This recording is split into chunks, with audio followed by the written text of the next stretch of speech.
You call them stupid. But what if the real tragedy isn't their blindness?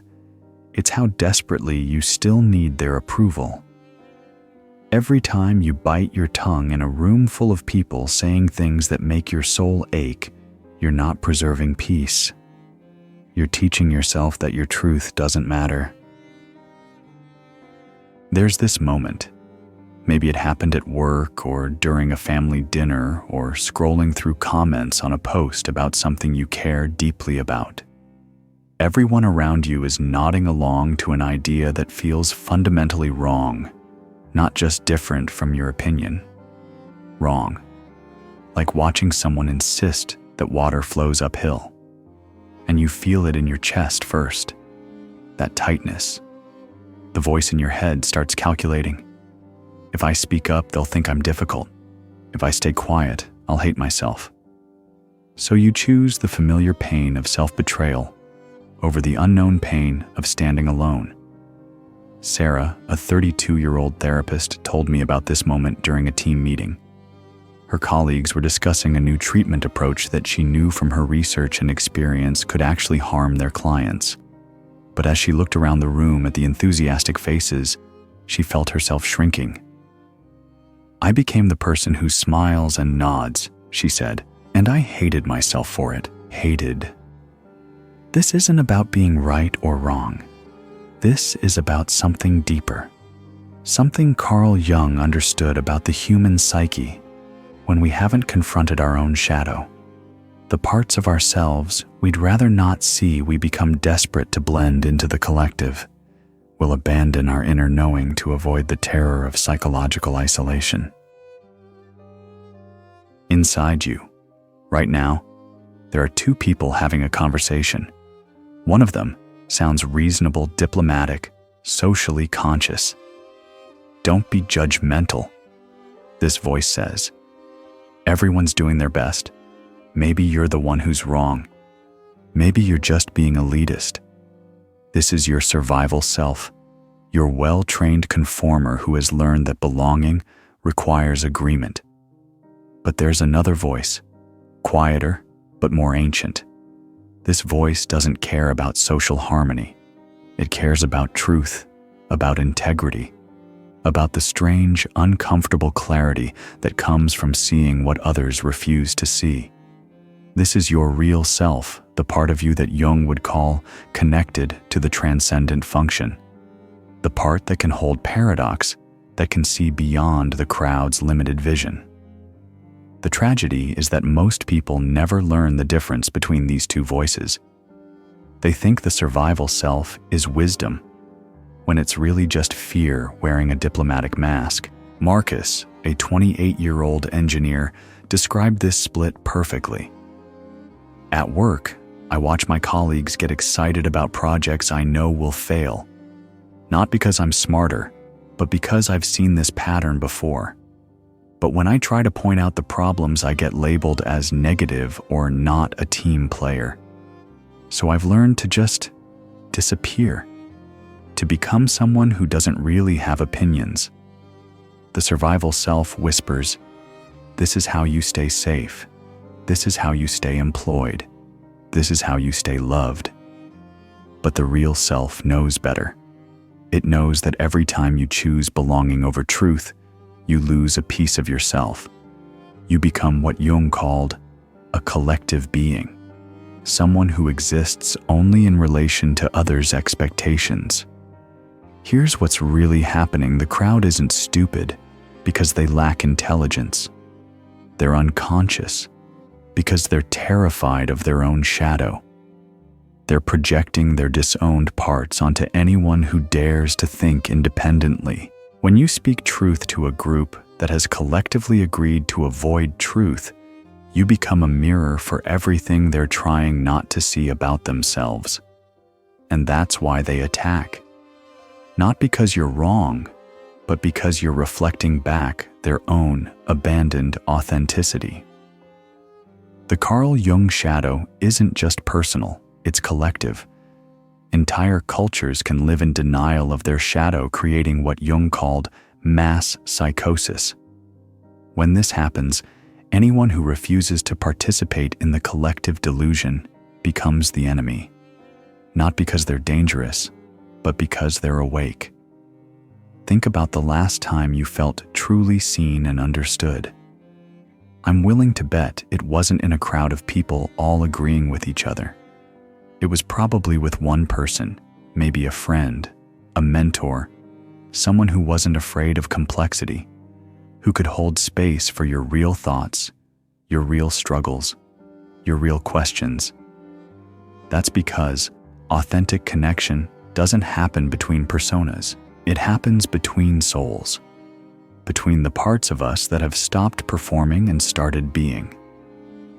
But here's the uncomfortable truth. Maintaining your real self in a world full of unconscious people requires something most people aren't willing to give. It requires you to be okay with being misunderstood. It requires you to be okay with being alone sometimes for long stretches, while you wait for others who are also willing to remove their masks.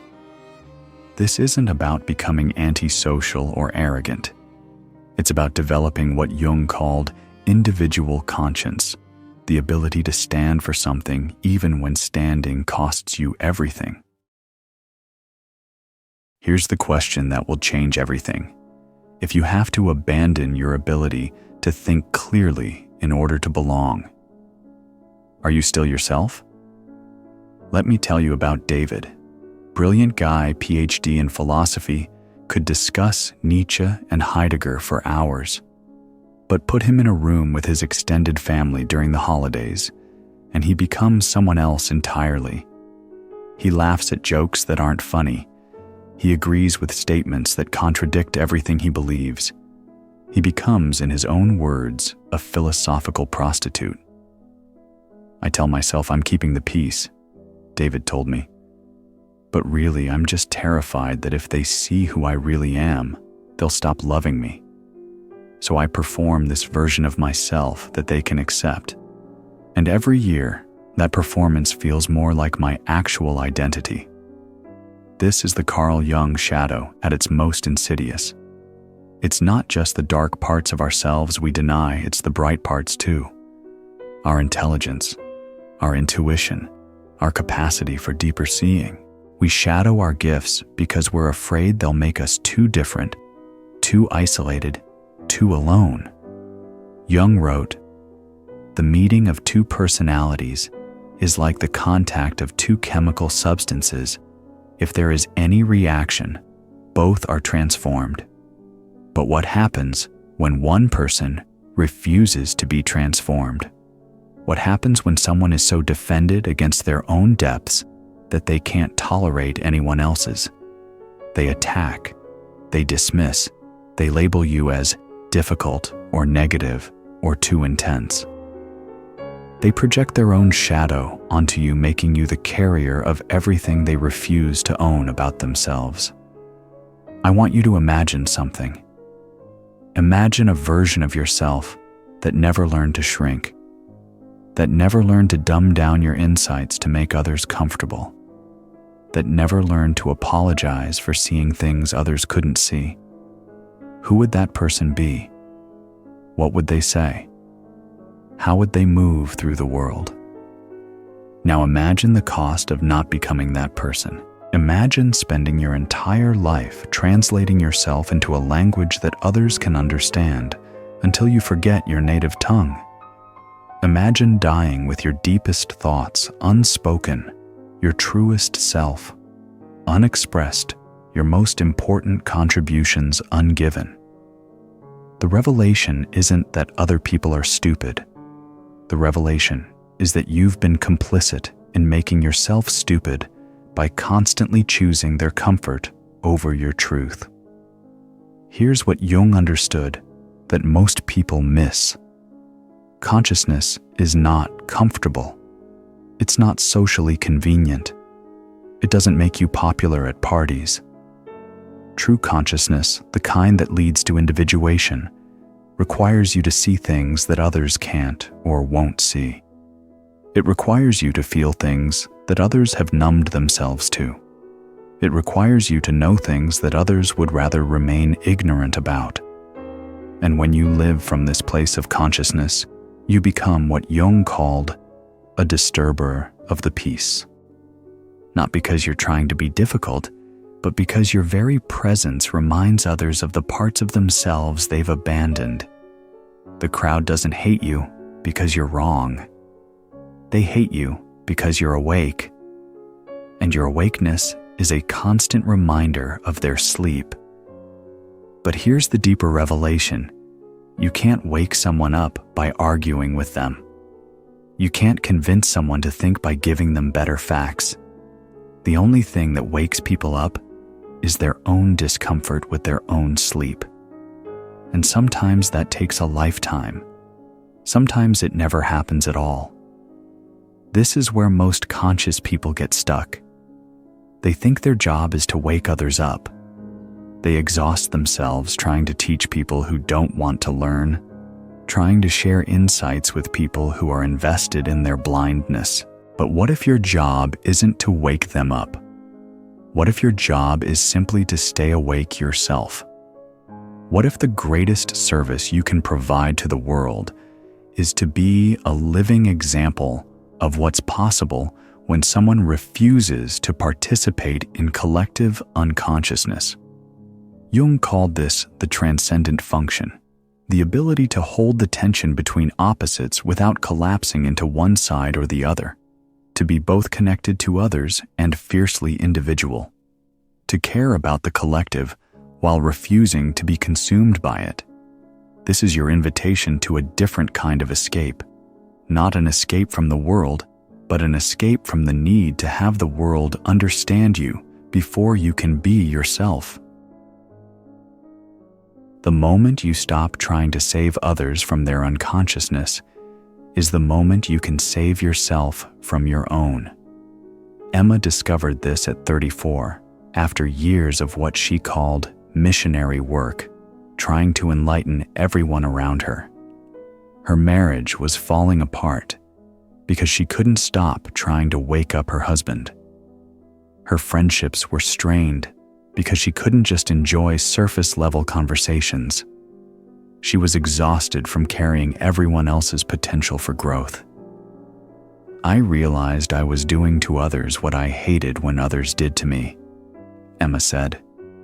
I was trying to force them to think differently, to see differently, to be different. I was projecting my own shadow onto them, the part of me that was still asleep in certain areas. The turning point came when she started asking herself a different question. Instead of, how can I get them to understand? She began asking, how can I understand myself more deeply? Instead of, why won't they wake up? She started wondering, where am I still asleep? This is shadow work in practice, not the dramatic mystical version that gets talked about online, but the quiet daily practice of taking back your projections, of recognizing that everyone you judge is carrying some aspect of your own unconscious material. The Carl Jung shadow isn't just about accepting your dark parts, it's about accepting your light parts too.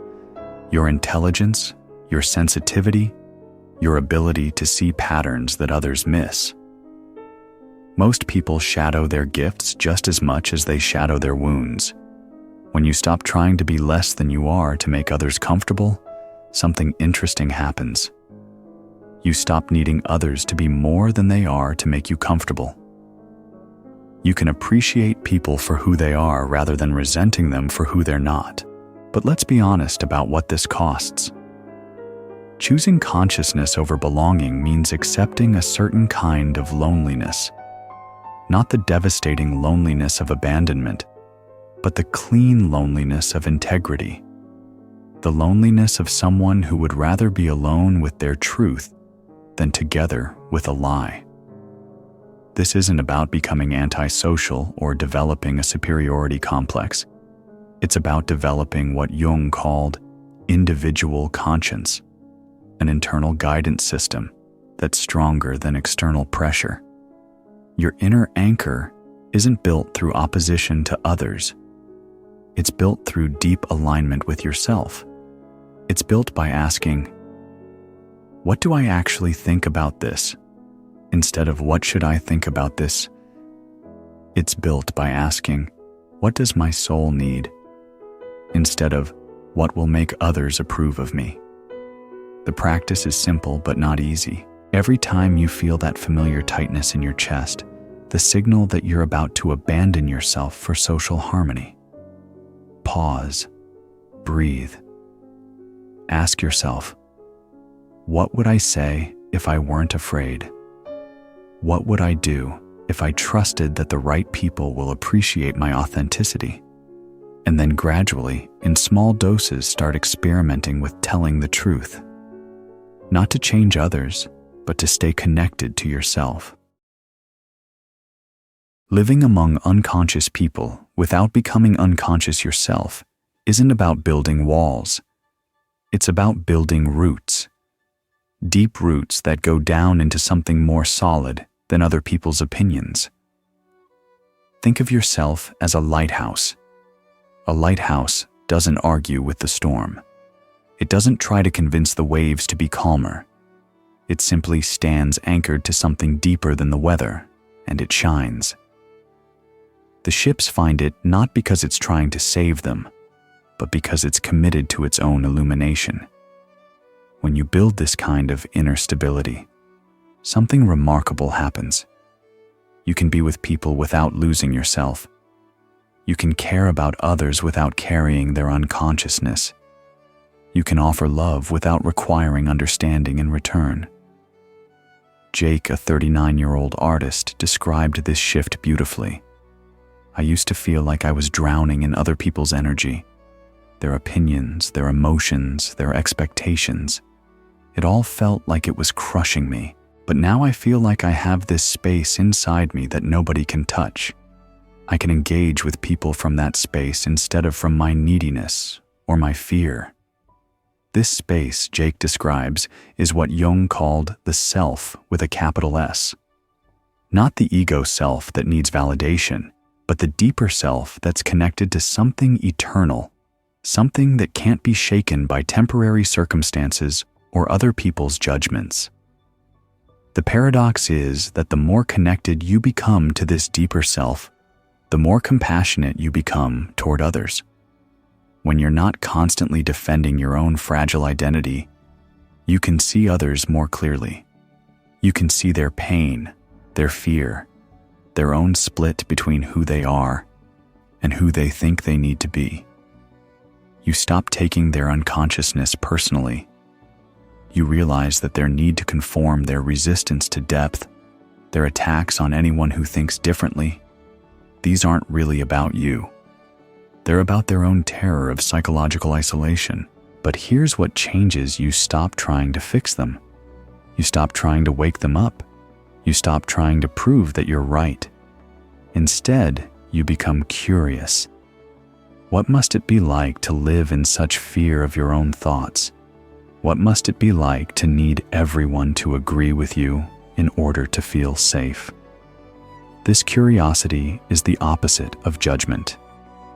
It's the beginning of real compassion, not the performance of compassion, but the genuine understanding that everyone is doing the best they can with the level of consciousness they currently have access to.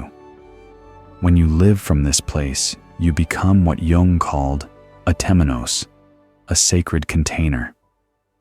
People sense that they can be themselves around you, without being judged, without being fixed, without being converted to your way of thinking. And paradoxically, this is when real transformation becomes possible. Not because you're trying to change them, but because you're modeling what it looks like to be fully yourself without apology. Regular time in nature, away from the noise of human opinions and social media feeds. Time with books, music, art, anything that connects you to something larger than the immediate social drama. Most importantly, time with others who are also committed to consciousness. Even if it's just one person, even if it's just online communities where depth is valued over agreement. You need mirrors for your authentic self. just like everyone else. But here's the key. These relationships can't be based on shared judgments about unconscious people. They have to be based on shared commitment to your own growth, your own healing, your own integration. The moment your conscious community becomes another form of us versus them, you've just created a more sophisticated version of the same collective unconsciousness you're trying to escape. The goal isn't to become a hermit. The goal is to become someone who can be fully present with others while remaining fully connected to yourself. Someone who can hold space for other people's unconsciousness without absorbing it. Someone who can speak truth without needing others to receive it. This requires what Jung called holding the tension of opposites. You care deeply about truth, and you accept that others may not be ready for it. You're committed to consciousness, and you're compassionate toward unconsciousness. You're independent, and you're connected. You're discerning, and you're accepting. It's not about finding balance. It's about finding the place inside yourself that's large enough to hold contradictions without breaking. The place that can love people exactly as they are, while still seeing clearly who they could become. When you live from this place, you discover something profound. You don't need to escape from the world of unconscious people, because you're no longer at their mercy. You can be in it, but not of it. You can engage with it without being consumed by it. You can love it without losing yourself in it. And sometimes, just sometimes, your presence, your commitment to staying conscious in an unconscious world, creates a kind of permission for others to remember who they are beneath their masks. Escaping a world full of stupid people isn't about leaving them behind. It's about no longer letting them define you. It's about building an inner compass that points toward truth rather than belonging, toward authenticity rather than approval. Jung wrote, "The privilege of a lifetime is being who you are." But I would add, the responsibility of a lifetime is becoming who you are, especially when that becomes inconvenient for others. You already know what this feels like. You've had moments, maybe brief, maybe fleeting, when you spoke from your real voice, when you acted from your real values, when you loved from your real heart. And in those moments, you remembered who you actually are beneath all the performing and protecting. The invitation is simple: have more of those moments. Not because the world needs you to save it from its unconsciousness, but because you need you to save you from yours. When was the last time you stayed silent to fit in? And what did it cost you? Not just in terms of what you didn't say, but in terms of who you didn't get to be. The Carl Jung shadow work isn't about becoming perfect. It's about becoming whole. It's about integrating all the parts of yourself you've been taught to hide, including your capacity for independent thought, your ability to see what others can't see. Your willingness to stand alone when standing together requires you to lie. If this conversation has stirred something in you, whether it's recognition, resistance, or just a quiet knowing that something is shifting, I invite you to share what you're experiencing in the comments below. Not as engagement bait, but as part of the ongoing conversation about what it means to stay awake in a sleeping world. The lighthouse doesn't shine to get attention. It shines because that's what lighthouses do. And in a world that often feels lost at sea, we need more people willing to be beacons, not to save others, but to remind them that steady ground exists. Your consciousness is not a problem to be solved. It's a gift to be honored, especially when it makes others uncomfortable. The escape you're looking for isn't a place. It's a state of being, and it's available to you right now, wherever you are, whoever you're with. The question is, are you ready to come home to yourself